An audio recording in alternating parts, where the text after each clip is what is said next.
नमस्कार दोस्तों, इन्फोटॉक्स के बहुत ही फ्रेश एपिसोड में आपका स्वागत है। तो चलिए शुरू करते हैं। आज की दोस्तों सबसे पहली अपडेट निकल कर आ रही है Indian telecom operator Vodafone idea limited को लेकर, जहां पर दोस्तों हमारे देश में एक बेटर वे में 5G based smart city solutions को क्रिएट करने के लिए जो वोडाफोन आइडिया लिमिटेड है, जिसको हम वीवी कहते हैं, उन्होंने डिसाइड किया कि वो हमारे देश में एक पायलट पीरियड पर काम स्टार्ट करने वाले हैं, जिसके अंतर्गत वोडाफोन आइडिया लिमिटेड के जो 5G based smart city solutions हैं उनको टेस्ट किया जाएगा। एंड इसके लिए उन्होंने हमारे देश में engineering major Larsen and Toubro के साथ में एक एग्रीमेंट भी साइन कर लिया है। सो बिल्कुल दोस्तों, जैसा कि आप जानती हैं हमारे देश में जो 5G टेक्नोलॉजी होने वाली है वो 4G के कंपैरिजन में काफ़ी बड़ा अपग्रेडेशन होने वाला है। एंड मेनली हमारे देश में जो इंडस्ट्रीज है उनके द्वारा इस टेक्नोलॉजी को एक बेटर वे में यूज़ किया जाने वाला है। एंड दोस्तों कुछ समय पहले हमारी डिपार्टमेंट ऑफ टेलीकम्युनिकेशंस है उनके द्वारा वी को 26 गीगाहर्ट्ज़ एंड 3.5 गीगाहर्ट्ज़ इन दोनों फ्रीक्वेंसी बैंड वे में जो स्पेक्ट्रम है वो एलोकेट कर दिया गया था, जो कि उनके 5G ट्रायल्स के लिए था। एंड इसी के अंतर्गत रिसेंटली जो वी है उन्होंने पुणे में उनका जो 5G ट्रायल्स है उसको कंप्लीट कर लिया है, जहां पर उन्होंने 3.7 Gbps की स्पीड को अचीव किया है। एंड नाउ दोस्तों इसी को देखते हुए वी ने डिसाइड किया कि वो उनके जो 5G based smart city solutions है उनको भी टेस्ट करने वाले हैं, जिसके लिए उन्होंने L&T के साथ में भी ये पार्टनरशिप की है। एंड दोस्तों इसी पार्टनरशिप के अंतर्गत उनके जो 5G based smart city solutions हैं उनकी checking, capabilities, performance, safety and security, speed, इस तरह के सभी थिंग्स को चेक किया जाएगा। एंड अगर इनमें कोई प्रॉब्लम लगती है तो उसको अपग्रेड किया जाएगा।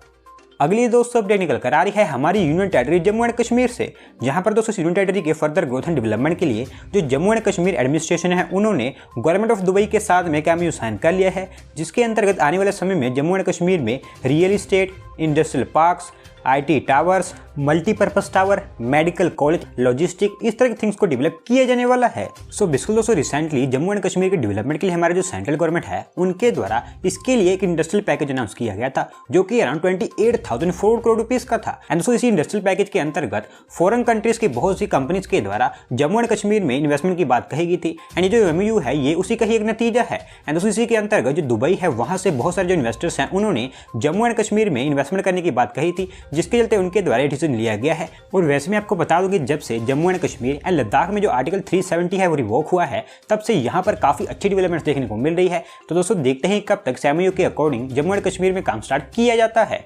बढ़ते हैं दोस्तों अगली अपडेट की तरफ, जो निकल कर आ रही है इंडियन स्मार्टफोन इंडस्ट्री को लेकर, जहां पर दोस्तों US बेस्ड स्मार्टफोन मैन्युफैक्चरर ऑर्बिक ने डिसाइड किया कि वो इंडिया में भी उनके स्मार्टफोन्स हैं उनकी मैन्युफैक्चरिंग स्टार्ट करने वाले हैं। एंड इसी के चलते उन्होंने Indian electronics manufacturing firm Dixon Technologies Limited के साथ में एक एग्रीमेंट साइन कर लिया है। सो बिल्कुल दोस्तों जब से हमारे देश में स्मार्टफोन रिलेटेड PLI स्कीम को अनाउंस किया गया है, तब से हमारे देश में स्मार्टफोन मैन्युफैक्चरिंग है वो काफ़ी ज़्यादा इंक्रीज हो चुकी है। एंड बहुत सारी जो इंडियन कंपनीज हैं वो इसका बेनिफिट ले रही है। एंड ना दोस्तों इसी के अंतर्गत जो ऑर्बिक है उन्होंने भी डिसाइड किया कि वो भी अब मेड इन इंडिया स्मार्टफोन्स को प्रोक्योर करेंगे एंड उनकी मैन्युफैक्चरिंग करेंगे। एंड इसी के चलते उन्होंने डिक्सन टेक्नोलॉजीज लिमिटेड के साथ में एग्रीमेंट साइन किया है।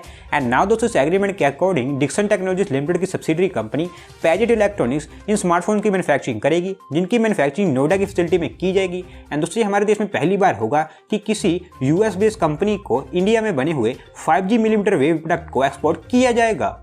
अगली दोस्तों अपडेट निकल कर आ रही है पुणे महाराष्ट्र से, जहां पर पुणे में जो डिसेबल्ड पर्सन्स हैं उनको better health care facilities provide करवाने एंड साथ साथ में उनकी बेटर केयर के लिए पुणे जिला परिषद ने डिसाइड किया कि वो उनके एरिया में एक डिस्ट्रिक्ट डिसेबिलिटी रिहेबिलिटेशन सेंटर को सेटअप करेंगे, जिसको पुणे में ऑन द जनरल हॉस्पिटल में सेटअप किया जाएगा। एंड इसके लिए जो पुणे जिला परिषद है उनकी तरफ से 3.5 करोड़ रुपये भी सैंक्शन कर दिए गए हैं।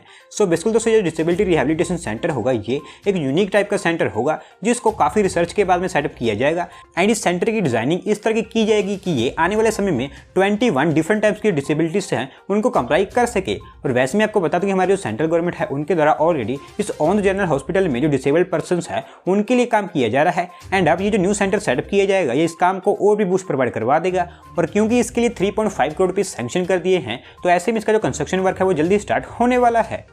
अगली दोस्तों अपडेट निकल कर आ रही है under construction Delhi Mumbai expressway को लेकर, जहां पर दोस्तों under construction Delhi Mumbai expressway को नोएडा के अपकमिंग इंटरनेशनल एयरपोर्ट से लिंक करने के लिए जो नोएडा अथॉरिटी है उन्होंने डिसाइड किया कि वो इसके लिए एक स्पर रोड पर काम स्टार्ट करने वाले हैं। एंड इनिशियली इसके लिए जो लैंड एक्विजिशन किया जाना है उसके लिए नोएडा अथॉरिटी की तरफ से नोटिफिकेशन रिलीज कर दिया गया है। सो बिल्कुल दोस्तों, जैसा कि आप जानते हैं कि जो नोएडा इंटरनेशनल एयरपोर्ट होगा वो एक काफ़ी बड़ा एयरपोर्ट होगा, और क्योंकि इसको एनसीआर रीजन में सेटअप किया जा रहा है तो ऐसे में यहाँ पर काफ़ी लार्ज अमाउंट ऑफ पॉपुलेशन इसका यूज़ करने वाली है। एंड दोस्तों, इसी को देखते हुए हमारे जो दिल्ली मुंबई एक्सप्रेसवे है उसको इस एयरपोर्ट से डायरेक्टली कनेक्ट करने के लिए हमारे जो national highway authority of India है उनके द्वारा एक्सप्रेस रोड प्लान किया गया था, जो कि दिल्ली मुंबई एक्सप्रेसवे को डायरेक्टली इस एयरपोर्ट से कनेक्ट कर लेगा। एंड दोस्तों, इसके लिए अराउंड 69.4 हेक्टेयर्स ऑफ लैंड को एक्वायर किया जाने वाला है। एंड वहीं ओवरऑल ये स्पर रोड होगा, इसकी लेंथ 31.2 किलोमीटर की होगी, जिसको यमुना रिवर के ऊपर बनाया जाएगा। एंड ये पूरा का पूरा एलिवेटेड होने वाला है। एंड साथ ही साथ में जो स्पर रोड होगा ये DND flyway and Faridabad Ballabhgarh bypass इन दोनों को भी कनेक्ट करने वाला है। एंड क्योंकि अब इसके लिए जो नोटिफिकेशन है वो रिलीज कर दिया गया है, तो अगले 1 महीने के अंदर अंदर इसका जो लैंड एक्विजिशन प्रोसेस है उसको भी स्टार्ट कर दिया जाएगा। अगली दोस्तों अपडेट निकल कर आ रही है China based lighting products manufacturing company Changfeng tech को लेकर, जहां पर दोस्तों इंडिया में उनका जो बिजनेस है उसको एक्सपांड करने के लिए इस कंपनी डिसाइड किया कि वो इंडिया में उनकी जो एलईडी स्ट्रीट लाइट्स हैं उनकी मैन्युफैक्चरिंग स्टार्ट करने वाले हैं। एंड इसी के चलते उनके द्वारा इंडिया में उनका एक न्यू मैन्युफैक्चरिंग प्लांट सेटअप किया जाएगा, जिसको यूपी के ग्रेटर नोएडा में स्टेब्लिश किया जाएगा। सो बेसिकली दोस्तों, जो कंपनी है इसके पास में ऑलरेडी इंडिया में स्पेसिफिकली यूपी के ग्रेटर नोएडा के सेक्टर इकोटेक 1 में उनका एक मैन्युफैक्चरिंग प्लांट है। एंड इनके इस न्यू प्लान के अकॉर्डिंग इनका जो मैन्युफैक्चरिंग प्लांट होगा इसको ग्रेटर नोएडा के integrated industrial township greater Noida, जिसको IIT GNL भी कहा जाता है, जो कि हमारे दिल्ली मुंबई इंडस्ट्रियल कॉरिडोर का एक पार्ट है, उसके अंतर्गत सेटअप किया जाएगा। एंड दोस्तों, इसको सेटअप करने के लिए जो कंपनी है इनके द्वारा 600 करोड़ रुपीस की इन्वेस्टमेंट की जाएगी। एंड अगले 1.5 सालों के अंदर अंदर इनका जो प्लांट है ये पूरी तरह से ऑपरेशनलाइज हो जाएगा, जो एक बार ऑपरेशनलाइज हो जाने के बाद में LED लाइट्स की मैन्युफैक्चरिंग के साथ साथ 5000 लोगों को जॉब से प्रोवाइड करवाने वाला है।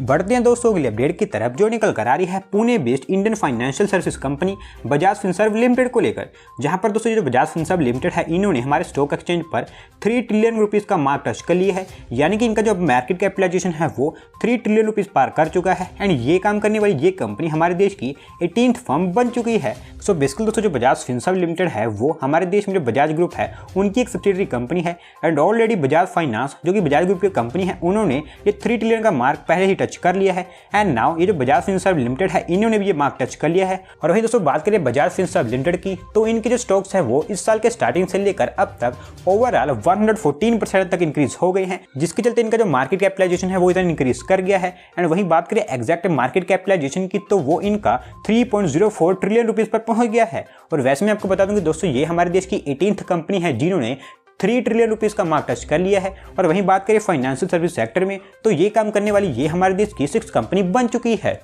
आज की दोस्तों लास्ट अपडेट निकल कर आ रही है Gurgaon based financial technology and insurance aggregator policy बाजार को लेकर, जहां पर दोस्तों इस कंपनी ने डिसाइड किया कि वो उनके फ्यूचर ग्रोथ के लिए IPO पर जाने वाले हैं। एंड इसी के चलते रिसेंटली इन्होंने हमारे जो securities and exchange board of India है उनके पास में उनका ड्राफ्ट सबमिट किया था। एंड नाउ दोस्तों इसको हमारे जो securities and exchange board of India है उनके द्वारा अप्रूवल दी गई है, जिसके चलते जल्दी ये IPO पर जाने वाले हैं। सो बिल्कुल दोस्तों, इस समय हमारे देश में जो स्टार्टअप इंडस्ट्री एंड साथ साथ में हमारा जो स्टॉक मार्केट है वो काफ़ी बेहतर ढंग से परफॉर्म कर रहा है। एंड इसी को देखते हुए हमारे देश में बहुत सारी न्यू फर्म्स IPO पर जा रही हैं। रिसेंटली दोस्तों इसी के अकॉर्डिंग हमारे देश में ओयो, ओला इन्होंने भी IPO की बात कही है। एंड वहीं ये जो पॉलिसी बाजार है इनका भी प्लान था कि वो IPO पर जाएंगे, जिसके अकॉर्डिंग ये IPO के थ्रू 6017 करोड़ रुपीस रेस करेंगे, जिसमें 3750 करोड़ रुपीस फ्रेश इशू के होंगे। एंड वही 2267 crore rupees offer for share होने वाले हैं। एंड क्योंकि दोस्तों इन्होंने हमारे जो securities and exchange board of India है उनके पास में इनका ड्राफ्ट प्रपोजल सबमिट कर दिया था एंड अब इसको अप्रूव भी कर दिया गया है, तो जल्दी ही इनके द्वारा इनका जो IPO है उसको भी लॉन्च कर दिया जाएगा। तो दोस्तों आज की वीडियो में बस इतना ही। अगर आप अपनी तरफ से कोई अपडेट सबमिट करना चाहते हैं तो डिस्क्रिप्शन में दिए गए लिंक पर क्लिक करके सबमिट कर सकते हैं। और अगर आज की वीडियो पसंद आई हो तो वीडियो को लाइक करें, चैनल को सब्सक्राइब करें। धन्यवाद आपका वीडियो को देखने के लिए।